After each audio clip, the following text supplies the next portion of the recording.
জুলাই আন্দোলনে রাজধানীর মিরপুর ১০ নম্বরে আইন শৃঙ্খলা বাহিনীর গুলিতে নিহত হন শিক্ষার্থী সাগর। ওই হত্যা মামলায় ঢাকার সিএমএম আদালতে হাজির করা হয় সাবেক দুর্যোগ ব্যবস্থাপনা ও ত্রাণ প্রতিমন্ত্রী ডাক্তার এনামুর রহমানকে।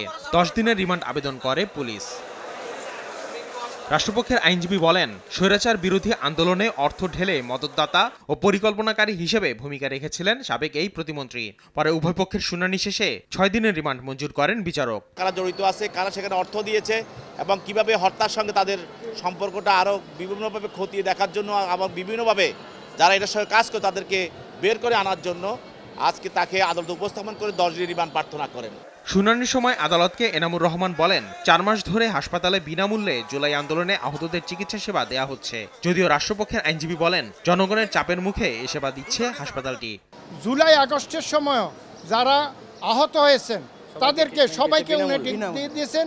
উনি বলতেছেন, আমি পেশা একজন ডাক্তার, আমার সেখানে দলের কোনো কিছু নাই, আমি দলের ঊর্ধ্বে থেকে আমি মানুষের সেবায় আমি নিয়োজিত আছি। যারা আহত ছিল তাদেরকে নিয়ে গেছে, তাদের চিকিৎসা করার জন্য জনগণের চাপের মুখে তারা তাদেরকে সহযোগিতা করতে বাধ্য হয়েছে।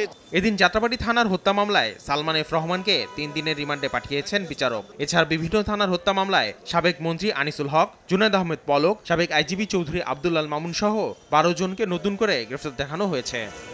আসিফ মোহাম্মদ সিয়াম, সময় সংবাদ, ঢাকা।